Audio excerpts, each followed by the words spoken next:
Hello and नमस्कार मंडळी, welcome to English Marathi talk fest. आज आपण सिंपल प्रेझेंट टेन्स मधली काही एक्सप्रेशन्स बघणार आहोत. Yes, Marathi to English. पण आपण जेव्हा ही सेंटेन्सेस एक्सप्रेशन्स ऐकू आणि प्रॅक्टिस करू त्या दरम्यान आपण मराठीचे वर्ड टू वर्ड ट्रान्सलेशन करणार नाहीत. आणि दुसरी गोष्ट, व्हिडिओच्या दरम्यान आपण वेगवेगळ्या ट्रिक्स आणि काही टेक्निक्स समजून घेऊ त्या तुम्ही तुमच्या रिअल लाईफ सिच्युएशन मध्ये प्रॅक्टिस करू शकता. So without delay let's begin. तू नेहमी वेळेवर येते. You always come on time. आणि ही छान सवय आहे and this is a good habit. मी 10 वाजता ऑफिसला पोहोचते. I reach office at 10 o'clock. आणि साधारणतः सकाळी 6 वाजता उठते and I wake up around 6 o'clock. माझ्या मुलाला मी 11 वाजता शाळेत सोडते. I drop my son off at school around 11 o'clock. आम्ही एकत्र राहतो. We live together. आम्ही फ्रेंड्स आहोत. We are friends. ते नेहमी आमच्या घरी येतात. They always visit our house. आम्ही मोकळ्या वेळात पुस्तकं वाचतो. We read books in a free time. मी माझ्या मोकळ्या वेळेत गाणी ऐकते. आय लिसन टू म्युझिक किंवा I listen to songs in my free time. तो खूप हुशार आहे. ही इज ब्रिलियंट किंवा ही इज इंटेलिजंट. ते मित्र आहेत. They are friends. ती थोडीशी शाय आहे, म्हणजे लाजाळू आहे. शी is little shy person.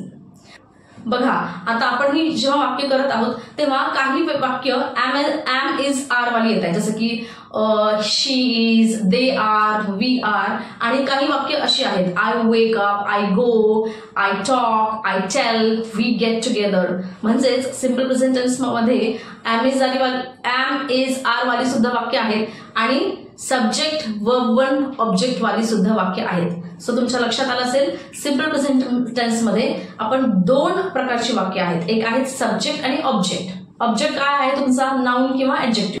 For example, I am a trainer. I am Meenakshi. I am good at English. So noun आहे, ऍडजेक्टिव्ह आहे, सब्जेक्ट प्लस ऑब्जेक्ट आहे. आणि इकडे एक वाक्य आहे, I teach English.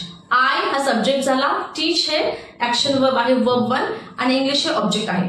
So subject plus verb one plus object. त्याचप्रमाणे अजून काही वाक्य, for example, I am a student.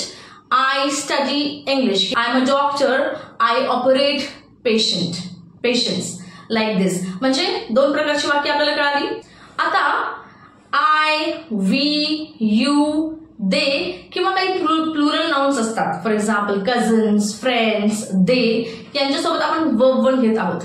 For example बघा, we go to school. They work in bank.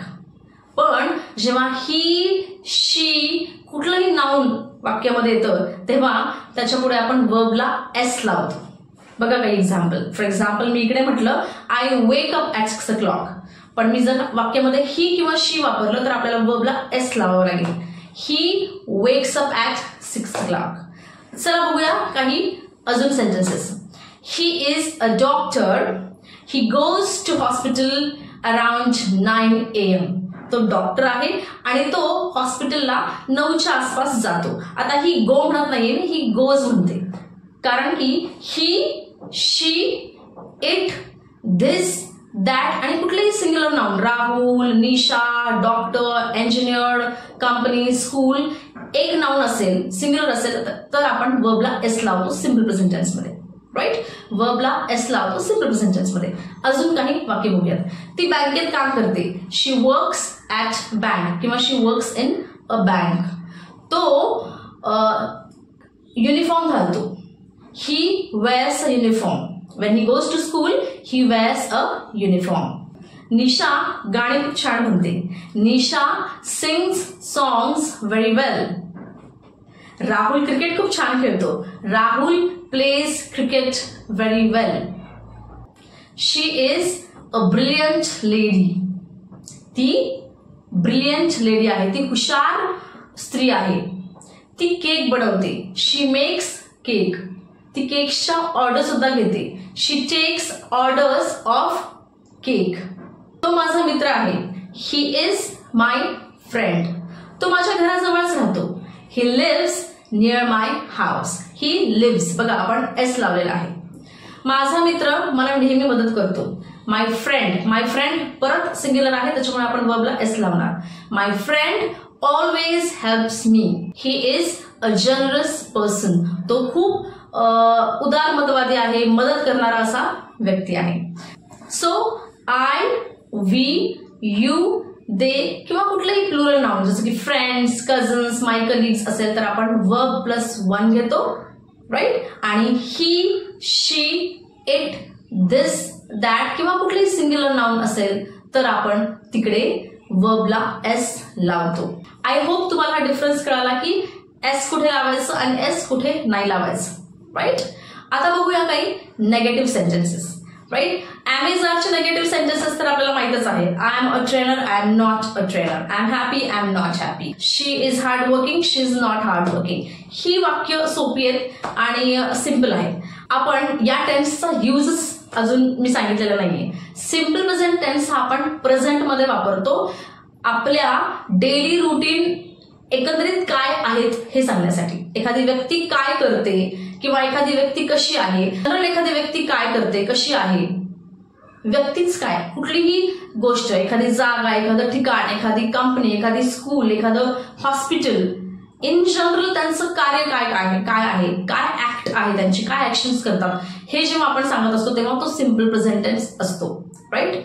कारण की बऱ्याचदा डेली रुटीन म्हटलं की आपण फक्त ते I wake up, I go to school हीच वाक्य आपण बघत असतो. पण फॉर एक्झाम्पल आम्ही संडेला एकत्र येतो, we get together on Sunday. So हे सुद्धा वाक्य सिम्पल प्रेझेंट टेन्स आहे. म्हणजे सांगायचंय काय, फॅक्ट्स, फिगर्स, ज्या गोष्टी आपण सतत करत राहतो आणि त्या सांगत आहोत की आम्ही असं करतो तेव्हा तो सिम्पल प्रेझेंट टेन्स असतो. म्हणजेच मी काय केलंय हा सिम्पल प्रेझेंट टेन्स नाही, आय डिड हा सिम्पल प्रेझेंट टेन्स नाहीये, मी काय करेन, आय विल डू समथिंग, तो सिम्पल प्रेझेंट टेन्स नाही, I do my work sincerely हा सिम्पल प्रेझेंट टेन्स आहे. म्हणजे काय झालंय त्याच्याबद्दल मी सांगत, काय करत आहे आता, जसं की I am teaching, I am talking असंही वाक्य मी म्हणत नाहीये. आय टीच हे सिम्पल प्रेझेंट टेन्स वाक्य आहे. फ्युचरमध्ये काय होणार आहे हेही मी सांगत नाहीये. सो जेव्हा आपण रुटीन हॅबिट्स बद्दल बोलत असतो, डेली लाईफ मध्ये आपण काय करतो हे सांगत असतो, तेव्हा आपण सिम्पल प्रेझेंट टेन्स वापरतो. आता बघूया काही नेगेटिव्ह सेंटेन्सेस, म्हणजे स्ट्रक्चर निगेटिव्ह असलेली नकारार्थी सेंटेन्सेस. मी विद्यार्थी नाहीये, I am not a student. मी शाळेत शिकत नाही, I don't study in school. आम्ही फ्रेंड्स नाही आहोत, वी आर नॉट फ्रेंड्स. आम्ही एकत्र राहत नाही, वी डोंट लिव्ह टुगेदर. ते माझे कझन्स नाहीये, they are not my cousins. ते चांगले नाहीये, दे आर नॉट गुड. ते वेळेवर येत नाहीत, they don't come on time. लक्षात घ्या, जेव्हा वाक्यामध्ये ऍक्शन आहे की मी हे करतो, ते करतो, भेटतो, खातो, पितो, उठतो, शाळेला जातो, ऑफिसला जातो, ही जी ऍक्शन वर्ब आहेत तिकडे स्ट्रक्चर काय आहे, subject plus verb one object. So म्हणजेच काय, जेव्हा वाक्यामध्ये ऍक्शन काहीतरी होत आहे, ऍक्शन करतो आपण त्या ठिकाणी, तेव्हा आपण काय वापरतो, सब्जेक्ट वर्ब वन ऑब्जेक्ट. लक्षात घ्या, इथे आपण नेगेटिव्ह सेंटेन्सेस बनवताना जेव्हा ऍक्शन वाक्यामध्ये येते, जसं की मी बँकेत जात नाही, I don't go to bank. Okay, so हे डोंट का आहे, कारण की मला नेगेटिव्ह करायचे ते ऍक्शन आणि त्याच्यासाठी आपल्याला सिम्पल प्रेझेंट टेन्स मध्ये डू नॉट, त्याचा शॉर्ट फॉर्म आहे डोंट, हे हेल्पिंग वर्ब वापरतो. I don't, we don't, they don't, my friends don't, schools don't. आणि त्याचप्रमाणे जेव्हा आपण ही, शी, कुठलंही नाव, सिंग्युलर नेम जेव्हा वाक्यामध्ये येईल तिकडे आपण डझंट वापरतो. For example, he is not a student, he doesn't go to school, doesn't go to school. आता आपण इथे ही आलं तरी एस वापरणार नाही कारण की आपण डज वापरतो. So he doesn't go to school, she doesn't work in bank, she doesn't help anyone, she doesn't help anyone. Nisha doesn't wear uniform in the school, ती स्वयंपाक करत नाही, शी डझंट कुक फूड. हे स्कूल एक्स्ट्रा फीस चार्ज करत नाही, this school doesn't charge extra fees. ही company bonus देत नाही, this company doesn't give bonus. Right. So तुम्हाला लक्षात आलं असेल, नेगेटिव्ह करताना आपण डोंट आणि डझंटचा वापर करतो सिम्पल प्रेझेंट टेन्स मध्ये. डोंट, आय, यू, वी किंवा कुठलेही plural noun don't, he, she, singular noun किंवा दिस आणि दॅट आपण डझंट वापरतो. राईट. आता बघूया काही क्वेश्चन सेंटेन्स. तू विद्यार्थी आहेस का? Are you student. ती तुझी मैत्रीण आहे का? Is she your friend. तो तुझा बॉस आहे का? Is he your boss. तो हुशार आहे का? Is he talented. म्हणजेच आपण प्रश्नार्थक वाक्यामध्ये काय करत आहोत? Helping verb, am is are, जे काही हेल्पिंग वर्ब आहे सेंटेन्स मध्ये ते पहिल्यांदा घेत आहोत आणि मग नंतर ऑब्जेक्ट. आता इकडे बघूया. ती अभ्यास करते का? डज शी स्टडी वेल. ती चांगला अभ्यास करते का? Does she study well. So आपण इकडे काय करत आहोत? प्रश्न करायचा असेल तर आपल्याला डू किंवा डज वाक्यामध्ये घ्यावं लागेल पहिल्यांदी. आता डू घ्यायचं का डज घ्यायचं ते परत तुमच्या सर्वनामावरती म्हणजे प्रोनाउनवरती डिपेंड आहे. आय, वी, ही, शी, त्याचे रूल्स मी आता सांगितलेले आहेत. तो बँकेत काम करतो का? Does he work in bank. Do he work in bank नाही किंवा is he work in bank नाही. Does he work in bank. ते तुझ्याशी बोलतात का? ते म्हणजे काय? प्लुरल, एकापेक्षा जास्त असणारे व्यक्ती म्हणजे ते. त्याला इंग्लिशमध्ये शब्द आहे they. Do they talk to you? Do they talk to you? ते तुझ्याशी बोलतात का? ते तुझे मित्र आहेत का? Are they your friends. तुम्ही एकत्र राहता का? Do you live together? Do you live together. इथं यू प्लुरल आहे, दोघे, म्हणून आपण डज नाही वापरणार, डू वापरणार. Do you live together. So लक्षात घ्या, यू सोबत डू यू, आय सोबत डू आय, वी सोबत डू वी, ते दोघे डू दे किंवा अनेक असतील तर डू दे. ही सोबत does he, does she, does Rahul, does Nisha. या पद्धतीने तुम्ही प्रश्न बनवू शकता. आय होप ही सगळी एक्सप्रेशन सेंटेन्सेस तुम्हाला समजली असतील.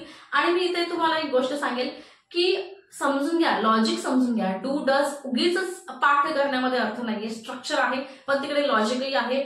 आणि पॅटर्न समजून घ्या, ते सतत सतत ऐका आणि ते बोलण्यात कुठेतरी वापर करा. For example, where do you work, do you work in a bank, are you student, what do you study. असं संवाद साधताना हे क्वेश्चन्स, हे पॉझिटिव्ह निगेटिव्ह सेन्सेस सतत सतत प्रॅक्टिस करा. म्हणजे ते कुठेतरी सबकॉन्शियस माइंड मध्ये बसतील आणि नॅचरल आणि फ्लुएंट आणि स्पॉन्टेनियस इंग्लिश जे म्हणतं ते कुठेतरी तुम्हाला एक्सपिरियन्स करता येईल आणि you will gain that confidence. एक स्टेप हळूहळू जेव्हा आपण बोलत जाऊ तेव्हा तो कॉन्फिडन्स आपोआपच येईल. परत भेटूया पुढच्या व्हिडिओमध्ये. तोपर्यंत थँक्यू, नमस्कार.